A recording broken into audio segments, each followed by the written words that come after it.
सोई भगवान शंकर जी ने डमरू बजाई, सब कैलाश के पक्षी उड़ गए, लेकिन एक छोटा सा सुक का बच्चा, तोता का बच्चा उसी वृक्ष के ऊपर रहता था। छोटा था, नन्हा था, माता पिता तो उड़ गए डमरू की तेज गर्जना को सुनकर, पर वो नहीं उड़ पाया। भगवान की मंगलमयी कथा सुनाना भगवान शंकर ने प्रारंभ किया। और भैया कथा के बीच में एक उपद्रव जरूर होता। क्या? कथा होते के बीच में पाप उठे अकुलाए, या सोवे या लड़ पड़े या उठ के भग जाए। कथा के बीच में पाप बहुत खतरनाक होते हैं। कई लोग कथा में आते तो हैं लेकिन ज्यादा देर टिक नहीं पाते। जो ज्यादा देर टिक ना पाए समझ जाओ जय जय सीताराम। देखो भाई, अच्छा वाला दूध ज्यादा लोग नहीं पी पाते हैं। ज्यादा दूध अगर कोई अच्छा वाला एकदम बिना पानी डला हुआ पिए तो पेट खराब हो जाता है, सब नहीं पचा पाते। उसी प्रकार भगवान की कथा भी अपात्र नहीं सुन पाते। तो बोले भगवान की कथा कौन सुनता है? जिन पर ठाकुर जी का बड़ा अनुग्रह हो जाए। राम जी की कृपा के बिना भगवान की कथा मिलने वाली नहीं है, चाहे करोड़ों उपाय करो। कई लोग तो कथा में आकर के भी भग जाते। कई भैया क्या है, अरे बहुत भीड़ है साहब, बहुत भीड़, कौन जाए? भीड़ उनके लिए है जिन्हें कथा नहीं सुननी, जिन्हें सुननी है। अरे हनुमान जी से पूछो, हनुमान जी महाराज तो राम जी की कथा कहते भी हैं तो पेड़ पे टंग कर कह देते हैं। अच्छा एक बात, मगर ने सबका पैर पकड़ रखा।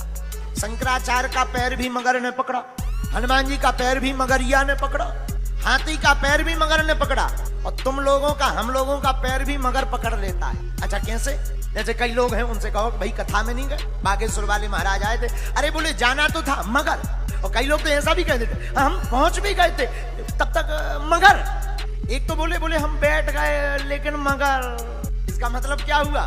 ये मगर बहुत खतरनाक है।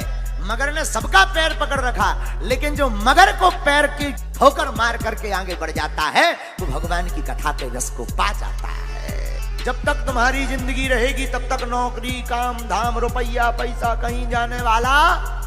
लेकिन जो चौथा होता है वो वास्तविक श्रोता होता है। वो कथा में आकर कहीं भी बैठ जाए, कहीं भी खड़ा रहे, वो भगवान की कथा का ही आनंद लेता है। तो पार्वती जी ने कथा सुनी और हुआ क्या? नींद लग गई।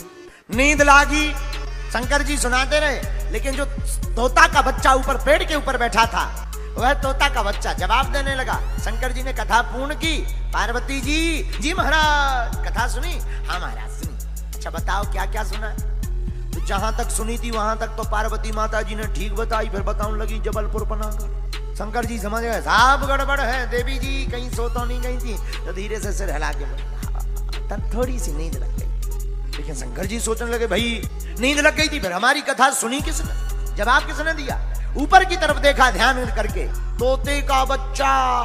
सोई शंकर जी ने त्रिशूल लिया मारने के लिए, तुमने हमारी कथा चोरी कर ली। अब वो कथा सुनकर इतना चेतन हो गया था सुख का बच्चा कि भागने लगा। आगे आगे तोते का बच्चा, सुख का बच्चा, पीछे पीछे शंकर जी। रुक जाओ, नहीं रुका। उसी समय वेदव्यास जी की पत्नी धान सूपा में लेकर फटक रही थी, उनको जमुहाई आई। अब तोता ने सोचा कि और तो बचना मुश्किल है, सोई जमुहाई के माध्यम से मुंह में प्रवेश होकर गर्भ में पहुंच गए। शंकर जी दौड़ते दौड़ते दरवाजे पर आए, वेदव्यास जी खड़े थे। महाराज कहां जा रहे? तो शंकर जी बोले वेदव्यास जी तुम्हारे भीतर हमारा दुश्मन घुस गया, एक चोर है हमारा। महाराज तुम्हारी क्या चोरी कर ली? तुम तो कुछ संपत्ति रखते ही नहीं हो। संपत्ति के नाम पर क्या? 3 लोग बस्ती में बसाए, आप बसे वीरान में। धन धन भोला नाथ तुम्हारी, कौड़ी नहीं खजाने में।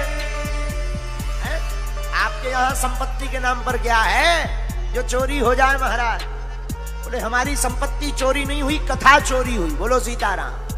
कथा चोरी? धन्य है महाराज। अच्छा कथा कौन सी चोरी हुई? अमर कथा। फिर उसको क्यों ढूंढ रहे? अरे बोले निकालो हम मारेंगे। महाराज अमर कथा का फल क्या है?